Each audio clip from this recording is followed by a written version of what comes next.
오늘 함께 보신 말씀은 요한복음 12장 20절에서 23절 말씀입니다.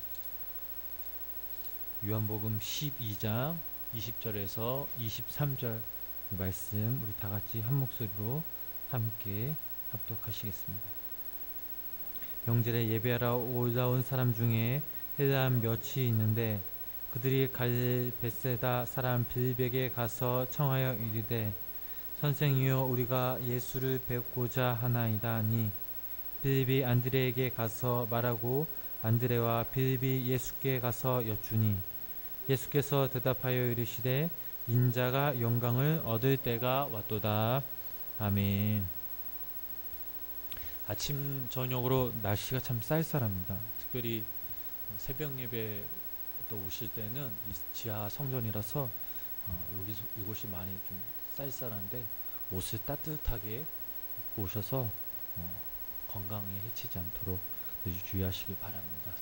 오늘도 이 시간 하나님의 은총이 위로하심이 우리 성도님들 삶 가운데 간절히 임하시길 주님의 이름으로 축원합니다. 유대인의 명절을 맞이하여서 많은 사람들이 예루살렘으로 모였습니다. 그중 헬라인들이 있었습니다. 그들의 눈으로 봤을 때 많은 사람들이 종려나무 가지를 흔들면서 호산나 주의 이름으로 모시는 이 곧 이스라엘 왕이시라 하더라라는 그 함성하는 모습을 보았는데 그 속에 어떤 한 분이 새끼 나귀를 타고 예루살렘으로 들어오시는 모습을 봤습니다. 그들에게는 굉장히 이 모습이 너무나 인상적이었습니다. 헬라인들은 저 사람이 도대체 누구길래 저렇게 한양하지? 그래서 그들은 그 새끼 나귀를 타고 온 그 예수님을 간절히 보기 원했습니다. 그러나 여기서 중요한 문제는 예수님과 그들 사이에는 아무런 인연이 없다라는 것입니다. 당시 시대적 상황을 보면 유대인들은 종교적으로 헬라인 같은 그 이방인 사람들을 쳐다보지도 않았습니다. 아무리 헬라인들이 예수님을 만나고 싶고 했다 해도 아무 때나 예수님 앞에 나아갈 수 없는 처지가 전혀 아니었습니다. 오늘 저희들의 본문 21절 말씀을 다시 한번 우리 함께 읽어보시겠습니다. 그들이 갈릴 벳세다 사람 빌백에 가서 청하여 이르되 선생이여 우리가 예수를 배우고자 하나이다 하니 그들은 예수님의 제자 빌립을 찾아가 예수님을 만나게 해달라고 청했습니다. 청했다. 이 말은 간청했다라는 의미입니다. 헬라인들이 빌립에게 예수님을 정말 만나보고 싶다. 꼭 만나게 해달라는 간청이었습니다. 그렇다면 여기서 생각해 볼 사실은 왜 헬라인들이 예수님의 그 제자인 중 빌립을 선택하여 예수님을 만나게 해달라고 했을까요? 우선 빌립은 예수님의 확실한 제자였습니다. 다시 말해 예수님께 깊은 신뢰를 받고 있는 사람이었습니다. 그런데 빌립만 예수님의 제자였습니까? 빌립 말고도 11명의 그 제자가 있었습니다. 그들 역시 주님께 선택받고 또 신뢰받은 자들이었습니다. 그렇다면 왜 헬라인들은 나머지 11명을 제외하고 굳이 빌립을 선택했을까요? 요한복음 1장 43절에서 45절 말씀을 읽어보면 이런 말씀이 있습니다. 제가 읽어보겠습니다. 이튿날 예수께서 갈릴리로 나가려 하시다가 빌립을 만나 이르시되 나를 따르라 하시니 빌립은 안드레와 베드로와 한 동네 벳세다 사람이다. 빌립이 나다네아를 찾아 이르되 모세가 율법에 기록하였고 여러 선지자가 기록한 그 일을 우리가 만났으니 요셉의 아들 나사렛 예수니다. 빌립이 예수님을 만났고 제자가 된 순간 첫 번째 한 일은 바로 나다네엘을 찾아 예수님께 인도하였습니다. 나다네엘이 원하기 전 빌립 스스로 찾아가 나다네엘을 예수님께 소개하였던 것입니다. 이런 빌립의 면모를 봤을 때 그는 사람에 대한 그 사랑, 진실함이 묻어 있었습니다. 어찌 보면 헬라인들이 빌립을 찾아 예수님을 소개해달라고 간청한 것은 당연한 일이며 주님께서 미리 예비하셨음을 알 수가 있습니다. 우리 22절 말씀을 우리 다시 한번 함께 읽어보시겠습니다. 빌립이 안드레에게 가서 말하고 안드레와 빌립이 예수께 가서 여쭈니 아멘. 사실 빌립은 헬라인들의 간청에 조금 당황한 모습으로 이렇게 보입니다. 그러나 결과적으로 그들의 간청을 거절하지는 않았습니다. 빌립은 이때까지만 해도 예수님께서 세계 모든 민족, 열방을 위한 구원자이심을 아직 모르고 있었기에 선뜻 그들을 예수님께 인도할 수 없었습니다. 그래서 혼자 결정할 수 없기에 안드레에 가서 이 일에 대해 의논합니다. 그렇다면 여기서 또 우리가 한 가지 궁금한 사실은 왜 몇 명의 제자들이 있음에도 불구하고 빌립은 안드레를 찾아갔느냐라는 것입니다. 요한복음 1장 40절에서 42절 말씀을 제가 한번 읽어보겠습니다. 요한의 말을 듣고 예수를 따르는 두 사람 중에 하나는 시몬 베드로의 형제 안드레라. 그는 먼저 자기의 형제 시몬을 찾아 말하되 우리가 메시아를 만났다 하고, 메시아는 번역하면 그리스도라. 데리고 예수께로 오니 예수께서 보시고 이르시되 네가 요한의 아들 시몬이니 장차 게바라 하리라 하시니라. 게바는 번역하면 베드로라 라는 말씀이 있습니다. 공간복음서를 읽어보면 안드레는 예수님을 만난 그 첫 번째 제자였습니다. 예수님을 만난 안드레 역시 가만히 있지 못하고 이 사실을 그의 형이었던 시몬을 찾아 내가 먼저 예수님을 만났다 말하고 시몬을 이끌고 예수님께로 나아갔습니다. 안드레 역시 사람을 사랑하는 마음이 엿보입니다. 이런 면에서 볼 때 빌립과 안드레는 이 동일한 마음을 품고 있었습니다. 요한복음 6장을 읽어보면 오병이어의 기적이 나옵니다. 그곳에는 5,000명이 넘는 사람들이 있었습니다.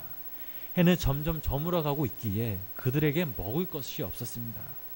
큰 들판이라 어느 상점 하나도 없었습니다.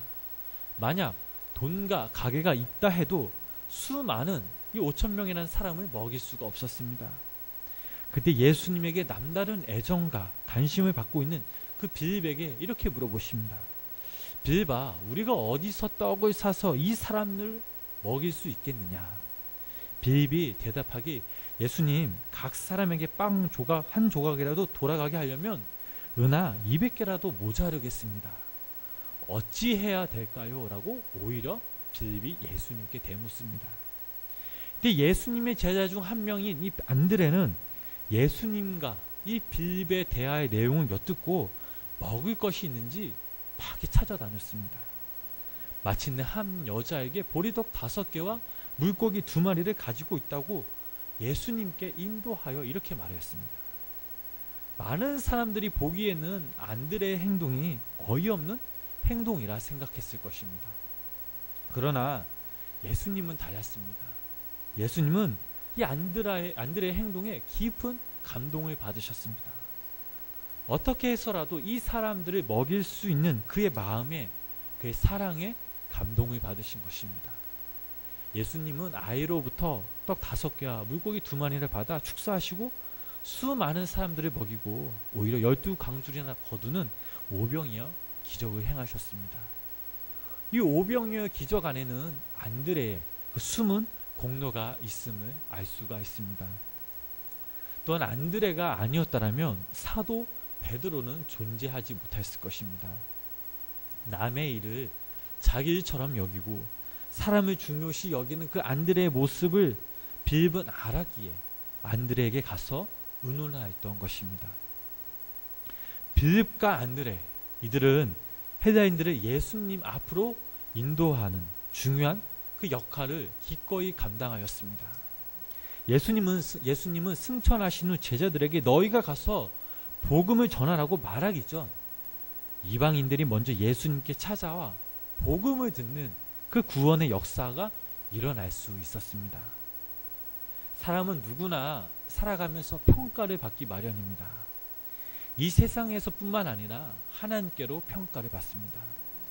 그리스도인들이 가장 듣기 좋은 평가가 무엇이라고 여러분들은 생각하고 계십니까? 우리 이 시간 두 가지로 짧게 생각해 볼 수가 있습니다. 첫 번째는 하나님께로부터 신뢰를 받는 것입니다. 하나님께 인정받지 못하고 세상으로부터 인정받으면 그것은 아무 쓸모가 없습니다. 그리스도인들이 하는 행동을 통해 그들을 깊이 신뢰하시는 하나님을 볼 수 있다라는 것은 참으로 감사한 일입니다. 두 번째 듣기 좋은 평가는 무엇입니까?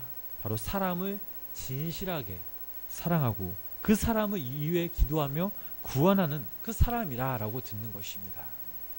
제자들은 예수님께 묻습니다. 예수님, 주님이 하시는 일이 무엇이고 저희는 어떻게 해야 합니까? 라고 물어보자 예수님께서 이렇게 말씀하셨습니다. 하나님은 이 세상의 진리요 생명이신 부활이신 예수 그리스도를 믿게 하신 것이라 라고 대답하셨습니다. 사람을 살리고 구원하는 것, 이것이 바로 그리스도인이라면 반드시 받아야 할 평가입니다. 지금 저희들의 모습은 어떻습니까? 진정 저희들의 마음 가운데 마음과 마음으로 사람들을 대하고 있습니까? 진실하며 진실하게 사랑하며 살아가고 있습니까?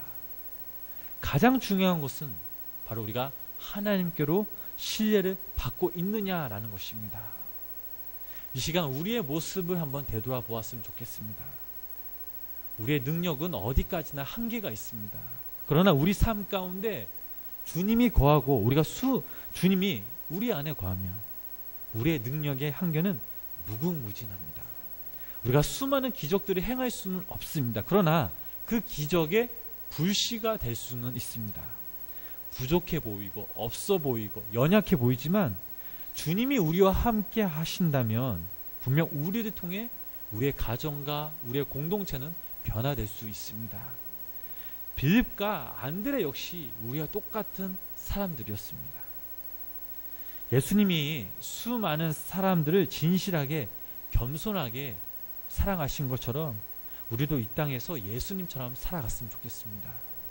빌립과 안드레가 예수님께 인정받았던 것처럼 우리도 예수님께 인정받는 주님의 귀한 우리 성도인들 되시길 간절히 축원합니다. 기도하시겠습니다. 우리의 삶의 주인이 되시는 주님, 오늘도 이 시간 주님 앞에 상한 심령으로 나왔습니다. 주님께서 저희들을 긍휼히 여겨주시고 위로하여 주시옵소서. 오늘 말씀 통해 깨달은 사실은 우리는 수많은 그 선조들의 신앙에 의해 우리가 주님을 알게 되었고 무엇보다 주님께서 저희들을 부르셨고 택하셨음을 믿습니다.